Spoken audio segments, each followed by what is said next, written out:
नमस्कार। आज हम बात करेंगे उन इक्विटी फंड्स के बारे में जिन्हें हम वर्ष 2022 में निवेश कर सकते हैं। 2021 एक ऐसा वर्ष था जहां पर स्टॉक मार्केट्स ने हर एक इक्विटी निवेशक को अच्छा रिटर्न्स कमा के दिया। जैसे कि अगर हम बात करें बीएसई सेंसेक्स की, तो बीएसई सेंसेक्स ने आपको तकरीबन 22% रिटर्न केवल 2021 वर्ष में दिया है। अब जब 2022 शुरू हो ही चुका है, तो क्यों ना हम वह इक्विटी फंड्स की तरफ देखें जो इस वर्ष में आप अपने लिए निवेश करने के लिए देख सकते हो। आज हम इक्विटी फंड्स के अंदर लार्ज कैप, लार्ज और mid cap, flexi cap, mid cap, small cap और टैक्स सेविंग फंड, जिसे हम ईएलएसएस के नाम से भी जानते हैं, उनमें से अनेक फंड्स में से ऐसे कौन से फंड्स हैं जिनको आप यह वर्ष 2022 में निवेश करना शुरू कर सकते हैं। हम एक एक करके इस कैटेगरी में आपको उन फंड्स के बारे में जानकारी देंगे। तो अब बात करते हैं लार्ज कैप फंड्स के बारे में। जी हाँ, लार्ज कैप फंड्स एक ऐसे फंड्स होते हैं जो बड़ी कंपनीज में निवेश करते हैं। यह फंड्स वैसे तो सभी निवेशकों के लिए उचित है, लेकिन खास करके अगर आपको निवेश करना शुरू करना है तो यह कैटेगरी बहुत ही बढ़िया है। वर्ष 2022 में हमारी राय में 3 लार्ज कैप फंड्स जिसमें आप निवेश करना शुरू कर सकते हैं, या फिर अगर आप निवेश कर रहे हैं उन फंड्स में तो उसको आप कंटिन्यू रख सकते हैं। वह फंड्स है Canara Robeco blue chip fund, Mirae asset large cap fund और कोटक ब्लू चिप फंड। जो पिछले वर्ष में यानी वर्ष 2021 में जो हमने 3 रिकमेंडेशन दिए थे, उनमें से 2 फंड्स इस वर्ष में भी हमने कंटिन्यू रखे हैं। हालांकि एक फंड जो है एक्सिस ब्लू चिप, यह फंड टॉप 3 के रिकमेंडेशंस में इस वर्ष में नहीं है और उसकी जगह कोटक ब्लू चिप फंड ने ली है। लेकिन अगर आप एक्सिस ब्लू चिप फंड में निवेश कर रहे हो या फिर आपकी एसआईपीज अभी भी बरकरार है, तो आप उसको कंटिन्यू कर सकते हो। ये फंड अभी भी एक लार्ज कैप कैटेगरी के अंदर अभी भी अच्छे फंड्स में से एक है। आगे बढ़ते हैं लार्ज और मिड कैप कैटेगरी में।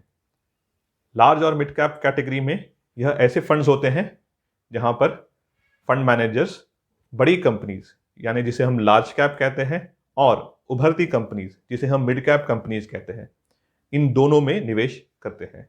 तो यह वर्ष में लार्ज और मिड कैप कैटेगरी में वह 3 फंड्स जो आप निवेश कर सकते हो वो है Mirae emerging blue chip fund, Canara Robeco emerging equity fund और Kotak equity opportunities fund.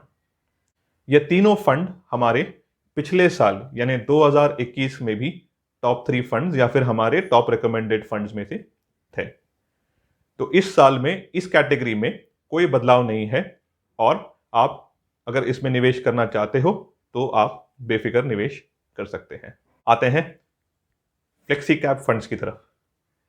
Flexi cap funds एक ऐसे फंड्स हैं जिसमें हम लार्ज कैप, मिड कैप और स्मॉल कैप, इन तीनों कैटेगरीज के जो कंपनीज होती है उसमें निवेश होता है।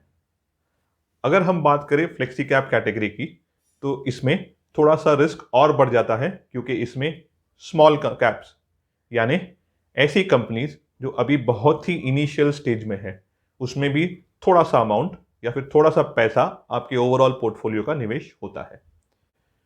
तो 3 वो फंड्स जो इस वर्ष आप फ्लेक्सी कैप कैटेगरी में निवेश कर सकते हैं वो है Parag Parikh flexi cap fund, UTI flexi cap fund और एसबीआई फोकस्ड इक्विटी फंड।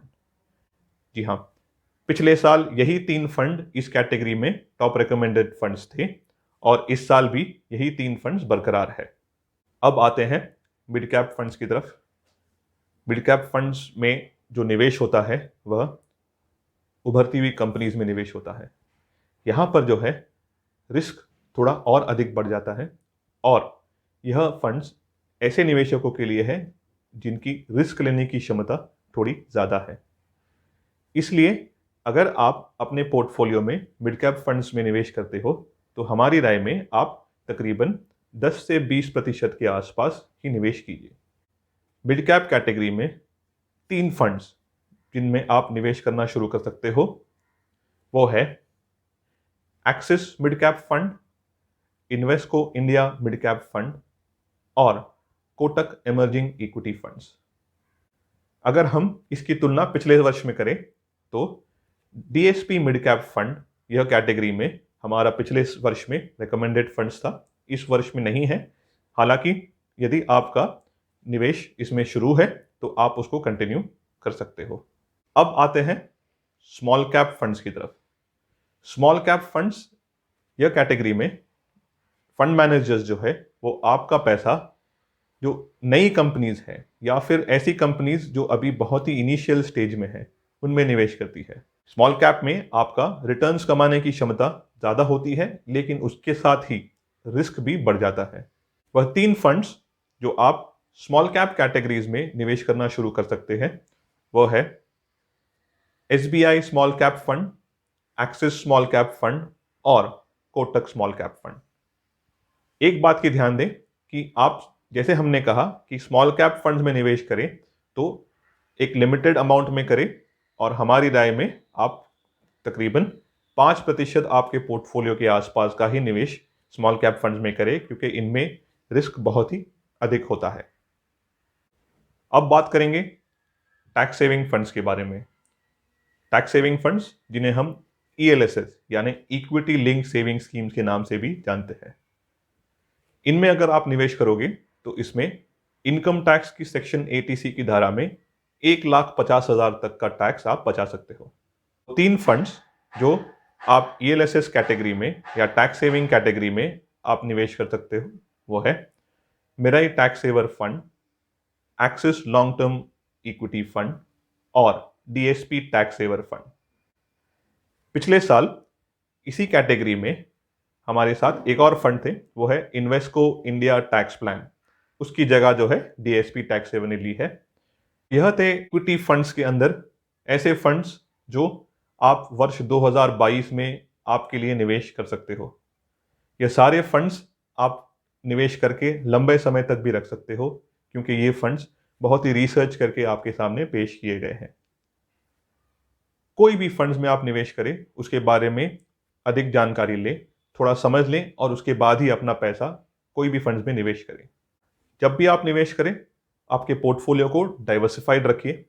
इसलिए हमारी राय में आपके पोर्टफोलियो में तकरीबन 6 से 8 या सबसे अधिक 10 फंड्स होने चाहिए। और जब भी आप निवेश करें शुरुआत में आप कोशिश कीजिए कि आप केवल 15 से 16% आपके पोर्टफोलियो का या फिर इन्वेस्टमेंट वैल्यू का जो है वो एक फंड में निवेश करें। इससे आपका पोर्टफोलियो जो है वो डाइवर्सिफाइड रहेगा। दूसरी चीज़ एक ध्यान दें कि आपके पोर्टफोलियो में जब आप निवेश करें तो फंड्स को सिलेक्शन फंड हाउसेस के हिसाब से भी कीजिए। ऐसा ना हो कि आप केवल एक ही फंड हाउस में आपका सारा पैसा लगाएं, क्योंकि इसमें थोड़ा सा रिस्क ज़्यादा होता है।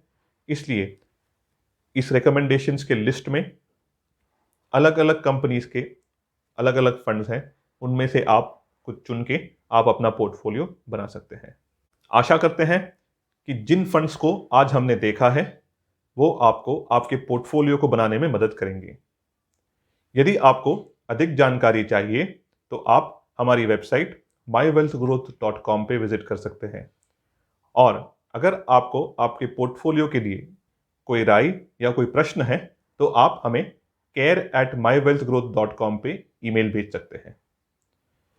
धन्यवाद।